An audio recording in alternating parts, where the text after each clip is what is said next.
Hai murid-murid, pada hari ini cikgu ingin berkongsi tentang rangka isi karangan dimensi keluarga.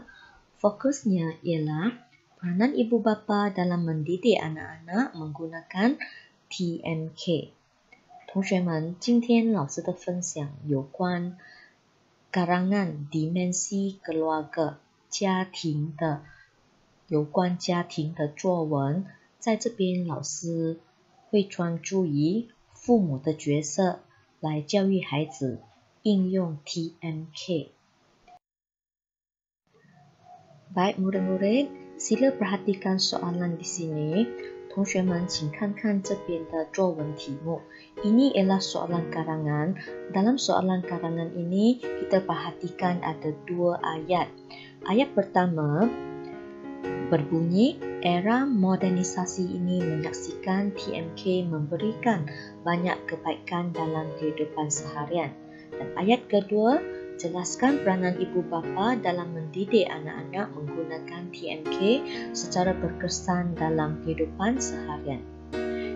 Dalam ayat ini, murid melihat terdapat perkataan TMK. Jadi perkataan TMK ini haruslah difahami agar jawapan yang sesuai boleh kita berikan untuk menghuraikan peranan ibu bapa. 同学们在这两个造句里面我们会看到的是 TMK。 这个 TMK 这个字我们一定要知道意思，以便我们能正确的给予父母的角色来怎么样教孩子应用 TMK。 Daripada soalan tadi, kita boleh membuat sedikit analisis soalan. Yang pertama, jenis karangan berbentuk perbincangan atau pendapat. Okay, ini bukan karangan rencana ataupun syarahan ya. Okay, yang kedua, tema. Tema adalah tentang teknologi maklumat dan komunikasi atau TMK. Dan kehendak soalan adalah tentang peranan ibu bapa dalam mendidik anak-anak menggunakan TMK secara berkesan dalam kehidupan seharian。 同学们从刚才的造句里面题目里面我们会看到的是要分析那个题目。第一样我们要知道作文种类是议论文或给意见的。第二，主题有关 TMK。 和第三，题目的要求或题目指示，就是你从第二个造句那边会看到的是他叫你 jelaskan peranan ibu bapa， 所以你要写的有关题目指示是 peranan ibu bapa dalam mendidik anak-anak menggunakan TMK secara berkesan dalam kehidupan seharian. Baik murid-murid, setelah kita memahami analisis soalan, kita akan mencapai satu kehendak soalan. Kita akan dapat faham bahawa soalan itu minta kita buat ini. Diharapkan calon dapat menjelaskan peranan ibu bapa dalam mendidik anak-anak menggunakan TMK secara berkesan dalam kehidupan seharian。 从刚才的题目分析，我们是会看到的是题目是要我们解释父母的peranan， 父母的角色来教育孩子怎么样应用 TMK 在日常生活中。 Baik, jadi di sini kita lihat ya, istilah yang penting ialah teknologi maklumat dan komunikasi atau ringkasnya TMK. Dalam bahasa Cina ialah 资讯和以通讯科技。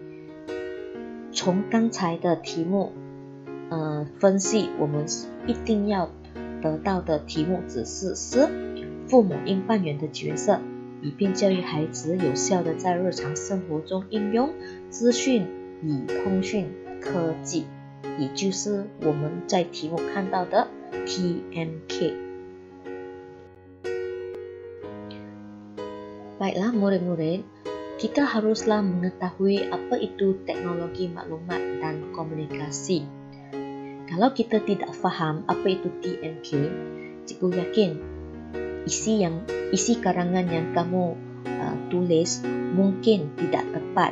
Jadi cikgu ada buat sedikit carian dalam internet. Okey, ini ialah maksud TMK, iaitu pemerolehan, penyimpanan, pemprosesan dan penyebaran maklumat melalui penggunaan teknologi komputer dan telekomunikasi.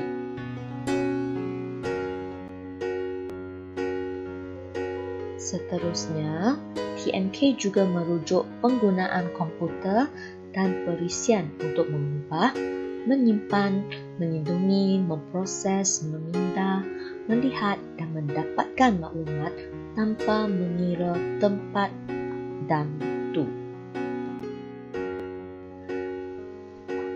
Kita sering terbaca ataupun lihat perkataan ICT. Jadi ICT ialah singkatan daripada perkataan bahasa Inggeris, Information and Communication Technology. Jadi kita sering sebut ICT, dan dalam bahasa Melayu kita tidak ada ICT, kita ada TMK, iaitu sama saja maksudnya, iaitu teknologi maklumat dan komunikasi.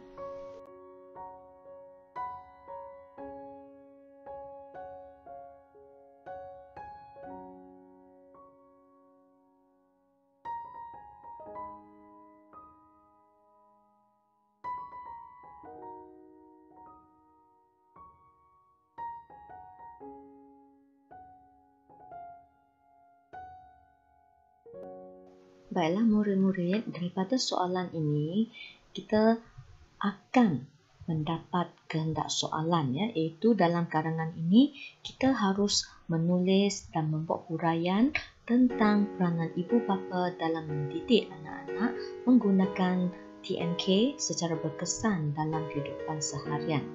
同学们，从这个题目里面，你一定要知道的是，题目要求你。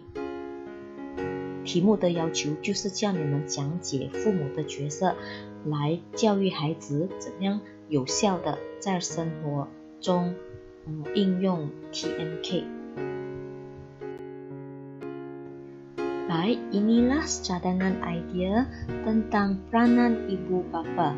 Murid-murid harus ingat apabila soalan meminta peranan ibu bapa, dalam setiap ayat isi utama kita haruslah ada perkataan ibu bapa. Kita jangan tulis ahli keluarga, kita fokus pada ibu bapa. Jadi isi pertama, ibu bapa memberikan pendidikan tentang TMK kepada anak-anak. Isi kedua, ibu bapa memberikan bimbingan kepada anak-anak tentang kebaikan dan keburukan penggunaan TMK. Dan yang ketiga, ibu bapa mengenalkan aplikasi pembelajaran yang menarik melalui TMK kepada anak-anak. 同学们，从刚才的题目，我们一定要写主要内容有关父母的角色，所以我们的造句每一个 ayat topik 主要内容的造句都必须要有 ibu bapa。所以在这边我们的内容包括了第一，父母教育孩子有关 TMK； 第二，父母教导孩子有关 TMK 的好处和坏处；第三，父母通过 TMK 介绍有趣的学习软件给孩子。Seterusnya isi keempat, ibu bapa melaksanakan peraturan dan tata cara yang tegas tentang penggunaan TMK kepada anak-anak.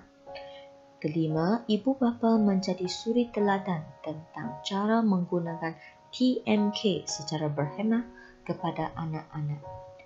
第四个内容，父母实行严格的 TMK 规矩和用法。第五，在应用 TMK 方面，父母成为孩子的好榜样。Isi keenam, ibu bapa menyemai akhlak dan kepribadian tinggi dalam kalangan anak. Isi ketujuh, ibu bapa menghantar anak-anak mengikuti kelas bengkel atau seminar TMK. Dan yang terakhir, Yang ke-8, ibu bapa menyediakan kemudahan TMK di rumah。接下来我们看看第6个内容，父母栽培孩子高尚的品行和人格。第7，父母送孩子去上 DMK 课程、工作坊或研讨会。和最后第8个内容，在家里，父母提供或准备 DMK 设备给孩子。Baik ya murid-murid, semasa murid-murid membaca soalan, seharusnya murid-murid membuat rangka isi. Dan semasa kamu membuat rangka isi, mungkin kamu dapat menelaikan lebih daripada 5 isi ya. Jadi kamu susun, dan apabila hendak menulis dalam bentuk perenggan sebagai jawapan, murid-murid haruslah membuat pemerengganan karangan yang sesuai. Jadi di sini, oleh sebab ini ialah karangan bahagian B, kita harus menulis karangan yang jumlah perkataannya melebihi 350 patah perkataan. Jadi, kalau cikgu sebut melebihi 350 perkataan, cikgu bukannya menyuruh murid-murid menulis 351. Tidak ya, karangan kamu seharusnya 400 lebih hingga 500 lebih perkataan. Atau ada murid yang lebih cemerlang, mereka mampu dalam tempoh 90 minit dapat menulis karangan yang 700 hingga 800 patah perkataan. Itu bergantung pada kemampuan murid-murid ya. Jadi di sini kita lihat pemerengganan karangan. Okey, perenggan pertama kita ada pendahuluan, perenggan kedua isi pertama, perenggan ketiga isi kedua, perenggan keempat isi ketiga, perenggan kelima isi keempat. Minimum murid-murid tulislah 4 isi ya. Dan jika mampu boleh tulis sampai 5 isi, iaitu sampai perenggan ke-6 itu kita ada tulis perenggan isi yang kelima. Dan akhir sekali perenggan yang ke-7 penutup。同学们在分段方面，同学们应该要有一个完整的开头，接着就是4个或5个内容，和最后就是你的结尾。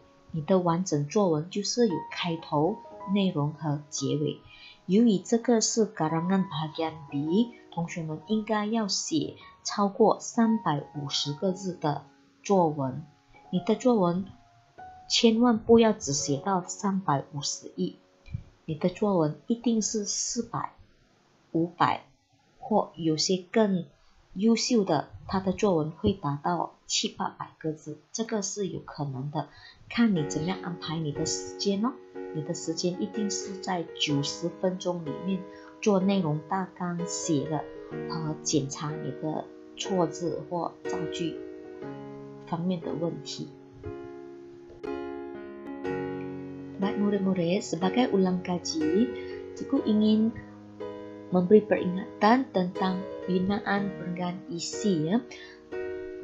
Jika murid-murid sudah dapat menyediakan senarai isi utama yang sesuai, apabila kita menggunakan setiap isi itu dan kita menulis perenggan isi, kita haruslah menulis perenggan isi yang lengkap agar karangan kita ini lebih meyakinkan dari segi huraian isi. Baik, apa maksud binaan perenggan isi yang lengkap ya? Okey, sila perhatikan di sini. Dalam sesebuah perenggan isi, murid-murid harus mulakan perenggan isi itu dengan satu ayat topik. Ayat topik mengandungi isi utama. Okay, hanya satu ayat topik yang lengkap. Dan selepas itu, murid-murid haruslah menulis ayat huraian. Ayat huraian mengandungi isi huraian. Dan di sini, murid-murid boleh bertanya kepada diri sendirilah ya. Soalan mengapa? Mengapa kamu beranggapan bahawa isi utama itu merupakan perenggan ataupun peranan ibu bapa? Okay, kamu tanya mengapa kata ibu bapa menyediakan alat TMK sebagai peranan ibu bapa. Jadi di sini kamu banyak bertanya mengapa. Dan kamu dapat menulis huraian yang lengkap. Dan di sini tidak semestinya hanya satu ayat ya. Mungkin huraian kamu boleh dalam 2 atau 3 ayat. Okey, seterusnya kita ingin menjelaskan lagi ayat huraian tersebut. Kita berikan contoh. Jadi di sini dalam contoh kita boleh bertanya lagi kepada diri kita sendiri tentang siapa yang beli alat, ataupun alat itu guna di mana, ataupun bagaimana penggunaan alat tersebut, alat TMK. Jadi di sini apabila murid menulis contoh ya, murid-murid sebenarnya menjelaskan huraian isi tersebut. Jadi orang yang baca perenggan isi ini mereka akan lebih faham keseluruhan penyampaian isi kamu. Dan selepas kamu menulis ayat contoh, tidak ada salah ya jika murid menambah satu lagi ayat, itu ayat kesan. Ayat kesan di sini maksudnya setelah kamu membuat semua huraian tersebut, kamu nyatakan apa faedah daripada tindakan tersebut ataupun apakah kesannya selepas kamu menggunakan alat TMK tersebut. Jadi ini ya, semuanya akan menjadikan huraian isi kamu lebih mantap dan lebih meyakinkan. Dan akhir sekali, murid-murid janganlah lupa ya menulis ayat penegas di hujung setiap perenggan isi. Dan ayat penegas ini sebenarnya sangat penting sebagai satu kesimpulan kecil bagi perenggan isi yang telah ditulis. Jadi sebenarnya ayat penegas sama maksud dengan ayat topik, tetapi cara kamu tulisnya adalah berbeza. Ayat topik untuk memperkenalkan isi utama dan ayat penegas adalah untuk menegaskan isi tersebut sekali lagi ya, sebelum kamu beralih ke perenggan isi yang lain. 好，同学们，在这边老师特别要强调你的内容的结构。什么叫做内容的结构？你有了完整的内容大纲，你已经选好了你要写4个或5个内容，现在每一个内容你要把它写在一段里面，每一段里面记得一定要有一个 ayat topik， 那就是你先要写一个造句来表达你的主要内容，接着你就要解释你的 ayat huraian。 在这边你的 ayat huraian 可能是1句、2句或3句，看你怎么样解释，你能解释的更多，你的表达方式会更清楚，因为你会讲解的很多吗？所以在这边你可以问你自己为什么父母要这样子做？第三，除了你用 ayat huraian 来解释，你还可以特别给例子，那就是 contoh。 在这边同学们可以再问谁呀，在哪里呀，怎么样做啊？所以这些只是一个加以例子来帮你表达或者讲解整个主要内容。写完了例子，同学们可以再加 ayat kesan。 ayat kesan 里面你要写的是后果或影响，你可以问自己不是问别人这边你问是什么影响呢？爸爸买了这些 alat TMK 它会带来什么影响？所以这边你都是在跟自己问，自我在那边一直问题目。你问了题目，这样你就会想到更多内容，来使到你的整个内容结构更完整。到最后，同学们不要忘记，你的内容一定要有最后一句是强调 ayat penegas。 在这边强调什么？你要强调你的主要内容。所以你的 ayat topik 和 ayat penegas 其实是同样意思的，可是就是功能不一样。你的 ayat topik 是你要介绍你的主要内容，可是你的 ayat penegas 是你在强调你的主要内容。Baik murid-murid, di sini cikgu telah menyenaraikan peribahasa tentang peranan ibu bapa ya. Jadi murid-murid bolehlah gunakan peribahasa ini dalam penulisan karangan sama ada dalam rangkaian isi, pendahuluan atau penutup. 同学们，在这边老师有列下几个有关父母的角色的谚语 peribahasa， 你们可以用这些谚语在你的开头、内容或结尾。Baik ya murid-murid, di sini ada cikgu senaraikan beberapa ungkapan menarik tentang peranan ibu bapa. Murid-murid bolehlah menghafal dan menggunakan ungkapan ini apabila menulis karangan tentang peranan ibu bapa ya. 同学们，这边老师有列下几个有关父母的角色的优美句子，你们也可以用在写作文方面啊，尤其是当写到有关父母的角色都可以用。